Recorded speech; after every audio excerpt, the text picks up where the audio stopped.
Alright, so I'm going to start by removing my old spotlights. They're just the old no-name brand. The Lightfoxes come with a wiring harness, so I currently have one in the car, but I'm going to take it out because the spotlights that I have now probably don't use that much power, because if I'm honest, they're pretty rubbish.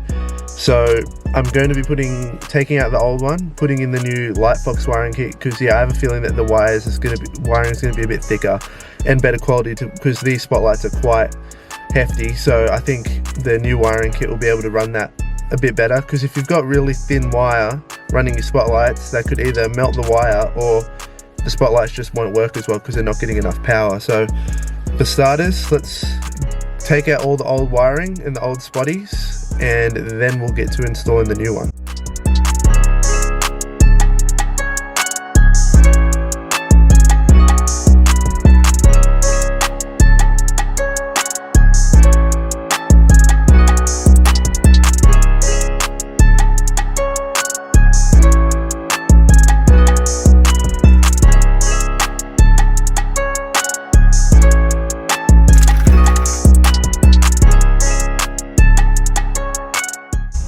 Alright, so I've got the old stuff out.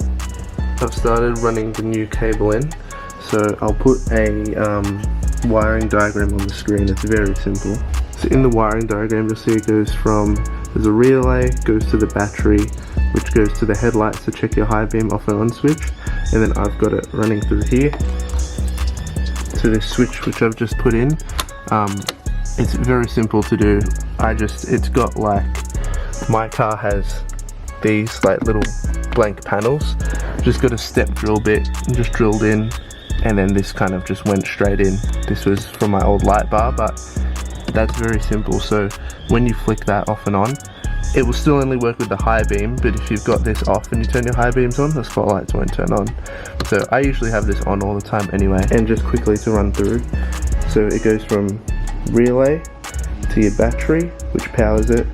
There's a switch for your high beams, so when your high beams turn on, it turns the relay on.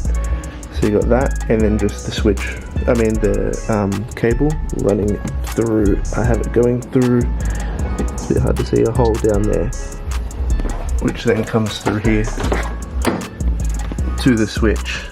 But I'm going to clean up this spaghetti now, get all the wiring properly ready, going to run it through and behind here. I had a bit of trouble connecting it to my high beam because I've got this for my LED headlights, but I got there in the end. So I'm just going to run these wires through here, connect them, and actually get the spotlights on now.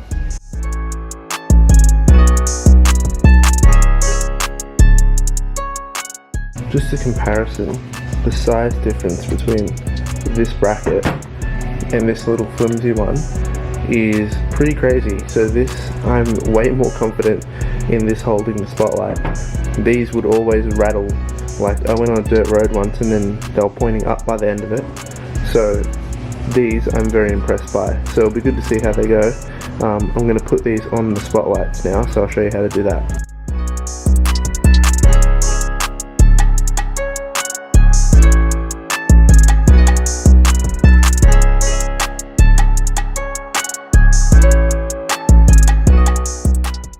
Alright, I've got the bracket on. It is a very beefy bracket, so I'm happy with that. I've got the bolts in the side. I've got it on loosely so I can still move it around. I'm gonna do the other one and then chuck it on and adjust them.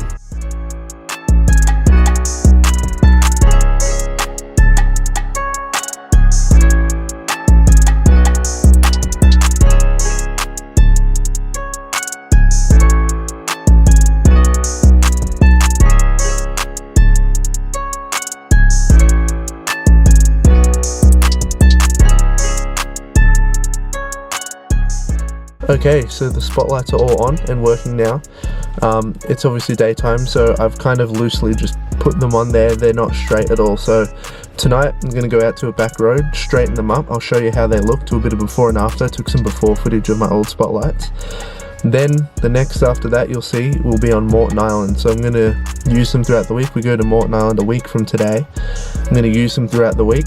And then I'm going to do a big test on Moreton, down the beach and everything like that, and I'll give you my final review after I've used it for a week on Moreton Island. So I'll see you then.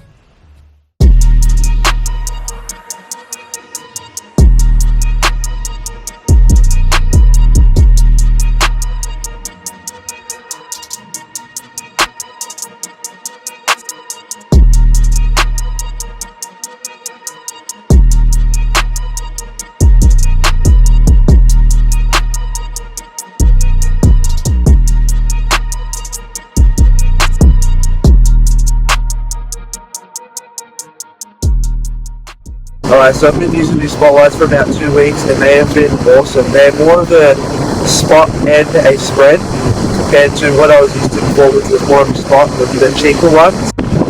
I'll put a video on the screen right now of them comparing them to the steadies. The steadies are way more of a spot, whereas these do spread. So the LED ring around the outside is meant to be a spread, and the laser beam in the middle is the spot.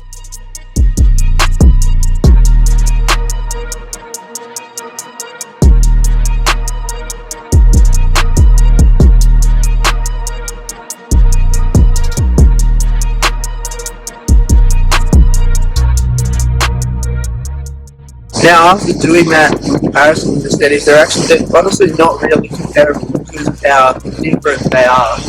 For me, they're awesome because I don't do that many trips where I need to see really far ahead. I really like the spread in that they're really hybrid. I do have a light bar on the roof, which kind of just lit up the bonnet. So these are really good to kind of be able to see a fairly good distance and then really good spread. Like you'll see in the video, like very wide angle. Coming from the cheaper ones, I think I paid for the ones that I had before was about $100. These just miles ahead, and especially I think the more higher end ones will go for around $700, $800. Please believe go for around $550.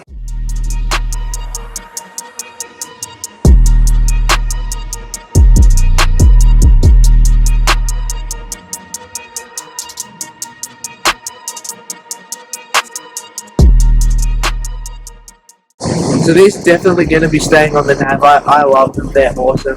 They look really cool. The bracket on them is quite strong as well. And yeah, just if anyone has like those cheaper and $100 ones, going to something like these is just like a huge difference. So I would never be able to look back, in my opinion, just being able, like, there would be times where you're driving the cheap ones and the signs, like if you hit a street sign, it just blinds you and you got to turn them off. Even the ones that I had before, like I hit a long road, they barely went like 500 meters. You would point them up a little bit and they just did nothing. Where these are just, yeah, they're awesome. Thanks for watching. I'll put a link in the description to these specific lights that I was using. Thanks again to Vicoffroad for supporting the channel and being able to help us make videos like this. It's been really good. So see you in the next one.